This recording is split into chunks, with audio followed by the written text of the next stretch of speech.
네, 7월 16일 목요일 사도행전 9장 26절부터 31절 말씀으로 우리가 같이 은혜 나눴으면 좋겠습니다.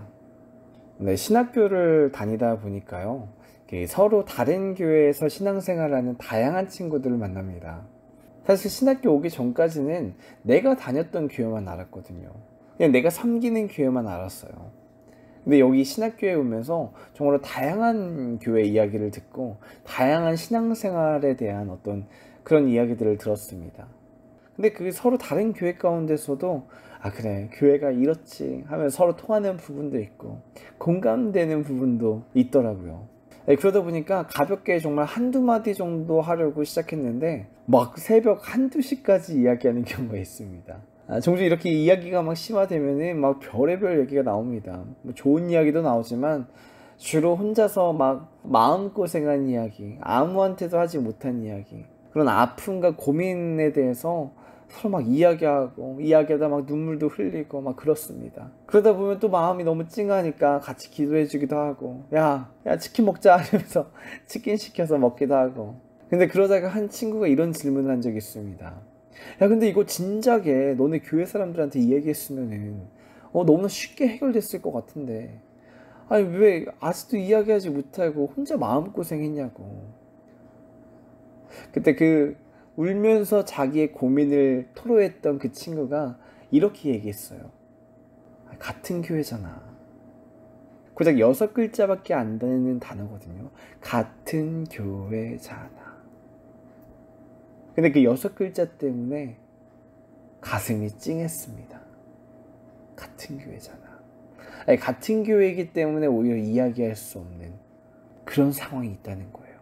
특별히 이 신학교에 모인 우리 신부는 대부분 전도사잖아요. 그러다 보니까 같은 교회 안에서 오히려 입을 다물고 혼자 끙끙대고 있는 경우가 굉장히 많다는 거예요. 그런 그 친구의 형편이, 그리고 그걸 공감하고 있는 우리의 형편이 참으로 마음이 아팠습니다.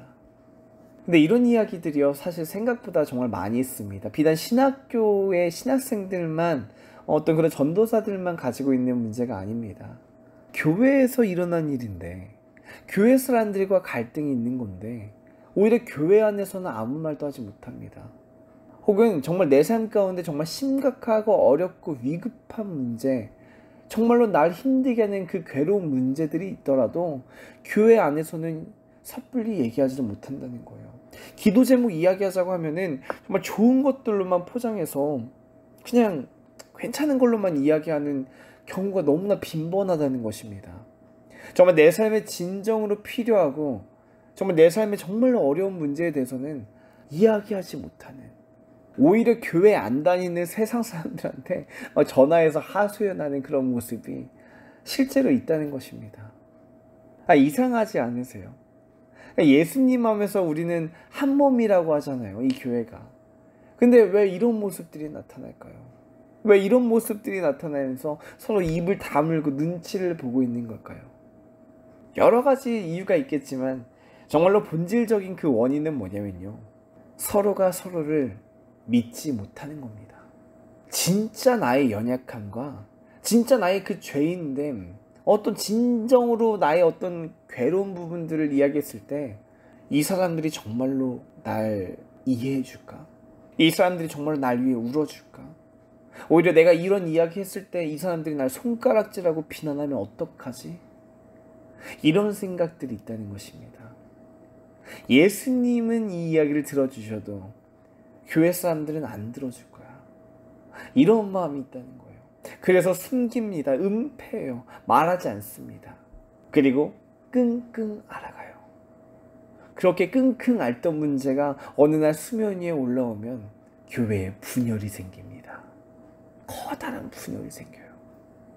근데 초대교회의 모습을 보면요, 이 초대교회의 모습은 이러지가 않았습니다. 오늘 본문 내용이 뭐냐면요, 예루살렘 교회를 정말로 핍박하고 괴롭혔던 사람이 있었는데 그게 누구라고요?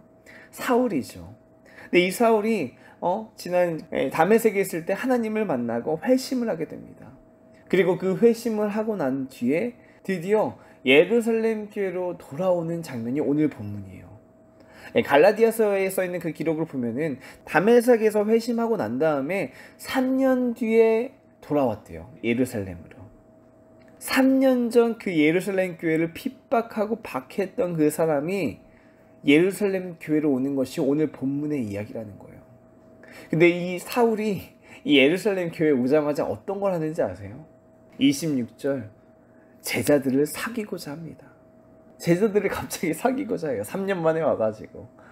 그러니까 사람들이 이 사울을 보면서 다 두려워합니다. 아니, 이 사람이 어떤 사람인지 다 알잖아요. 담에색까지 그 소문이 퍼질 정도인데 3년이 지났으니까 아마 이 사울이 변했다더라 라는 이야기는 들었을 수도 있을 겁니다. 근데 직접 눈으로 본 건 아니잖아요. 아직 예루살렘 교회는요, 이 사울이 우리를 핍박하고 감옥에 보냈던 게 생생해요. 그 이미지가 있습니다.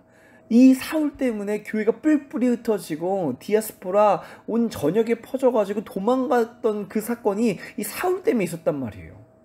근데 이 사람이 3년 만에 와가지고 갑자기 그 예루살렘 교회에 와서 제자들이랑 사귀려고 합니다. 당연히 두렵죠. 별의별 생각이 다 들었을 겁니다. 이 사람 정말 회심한 거 맞을까? 더 많은 사람들을 지금 감옥에 집어넣으려고 지금 연기하는 건가? 함정로 수사하는 건가? 그런 생각이 드니까 26절 보시면은 이 사울을 믿지 않았다라고 합니다. 당연한 거예요, 이거는. 이 사람들의 속이 좁아서 그런 게 아니라 당연한 겁니다. 당연한 거. 근데 그때 누가 나타나냐면 바나바가 나타납니다. 그리고 사울에게 있었던 그 하나님의 은혜를 전하여 줍니다.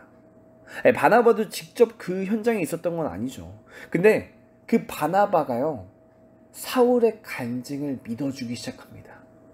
보증해주기 시작해요.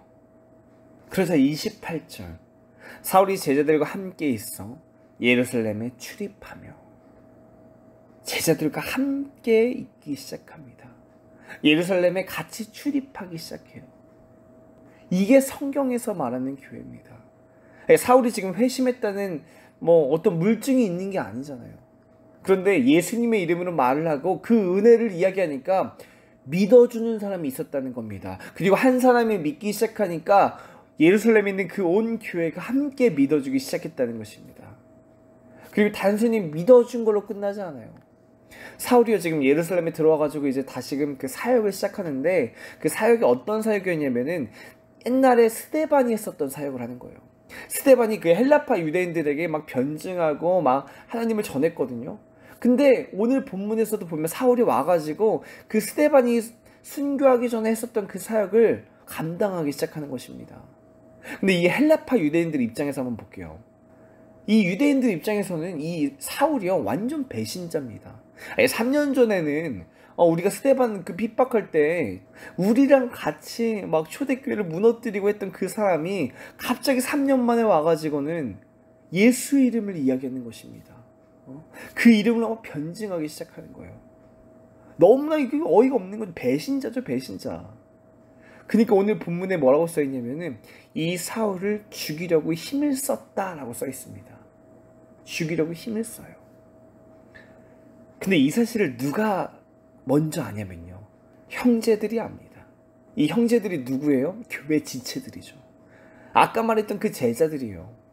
그들을 뭐라고 오늘 본문이 이야기하냐면 형제들이라고 말합니다. 여기서 쓰인 그 형제라는 단어는요, 원어로 아델포스라고 하거든요.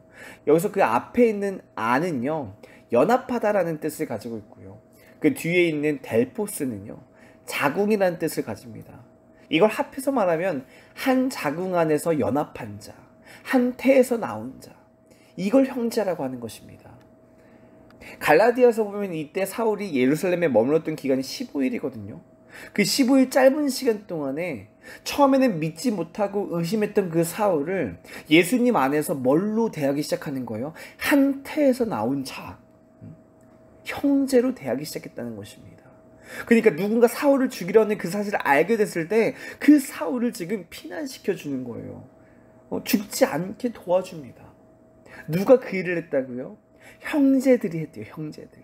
예수님 안에서 하나 된 그 형제들이, 그 교회 공동체가 이런 일들을 감당했다는 것입니다. 여러분, 초대교회가 강력했던 이유가 여러 가지가 있죠. 근데 그 중에 하나가 이겁니다. 예수님 안에서 정말로 참된 형제가 되는 거예요. 네 신앙은 네가 지켜야지, 내 신앙은 내가 지킬게, 이러면서 서로를 거리 두는 듯한 모습이 아닙니다. 진짜 형제가 되어서 그와 함께 살아가기 시작합니다. 아니, 초대교회에 사울과 같은 사람이 또 없었겠냐고요. 사도행전 6장 보면 허다한 제사장의 무리도 이 도에 복종했다라고 기록합니다. 그러니까 사울처럼 그 초대교회를 핍박하다가 들어온 사람들이 분명히 있었을 거라는 겁니다.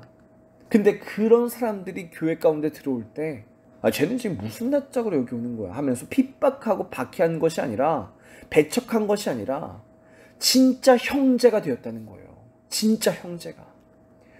예수님의 복음을 믿고 회심해서 오는 그 사람들이 하나도 빠짐없이 진짜 형제가 되었다는 것입니다. 이런 모습이 매일매일 반복이 되는 거예요. 그러니까 오늘 본문 31절 보면요, 그리하여 온 유대와 갈릴리와 사마리아 교회가 평안하여 든든히 서가고 주를 경외함과 성령의 위로로 진행하여 수가 더 많아지니라. 이 초대교회가요, 평안하여 든든히 서가기 시작했다는 것입니다. 어디까지 서가기 시작하냐면, 예수님께서 승천하시기 전에 사도행전 1장 8절에 말씀하신 것처럼 온 유대와 사마리아 땅끝까지 그 교회가 평안하여 든든히 서가기 시작했다는 것입니다. 주를 경외함과 성령의 위로로 진행하여 수가 더 많아졌다는 거예요. 우리가 이런 교회가 되기 원합니다. 예수님 안에서 정말로 하나된 가족, 하나된 형제, 정말로 몸된 지체. 이 사람이 지금까지 어떤 삶을 살았든지 간에 이 사람이 지금 주님의 은혜를 이야기하고 있다면 그를 우리의 형제로 받아들여야 한다는 것입니다. 이 사람이 뭔가 잘했고 능력이 있기 때문에 나의 형제가 되는 것이 아니라 주님의 은혜가 있기 때문에 한 몸이 되고 한 지체가 되고 한 형제가 된다는 것입니다. 물론 이게 쉽진 않습니다. 초대교회 그 성도들도 처음에 사울이 이런 이야기 했을 때 믿지 않잖아요. 두려워하잖아요. 의심하잖아요. 근데 잘 안 된다고 포기하시면 안 됩니다. 잘 안 되니까 우리가 기도하는 거예요. 바나바가 처음 사울을 믿어주니까 나머지 그 교회 성도들이 이 사울을 형제로 받아들여 주잖아요. 마찬가지로 내가 바나바가 되면 돼요. 이 교회 사람들이 이 사람을 형제로 받아들여 주지 않는다면 내가 먼저 이 사람을 형제로 받아들이기 시작하면 됩니다. 그때 교회가 진정으로 형제가 되어지기 시작하는 것입니다. 오늘 우리가 하루를 살아갈 때에 이 기도를 했으면 좋겠습니다.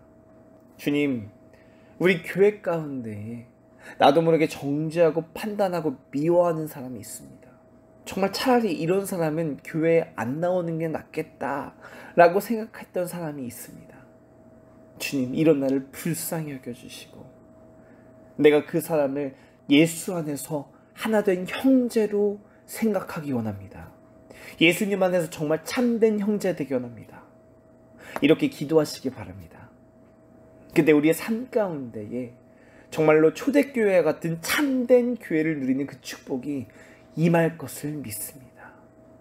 오늘 하루도 그렇게 우리의 삶 가운데 정말 초대교회와 같은 참된 교회를 누리는 그 축복이 임하여질 것을 예수님의 이름으로 축복합니다.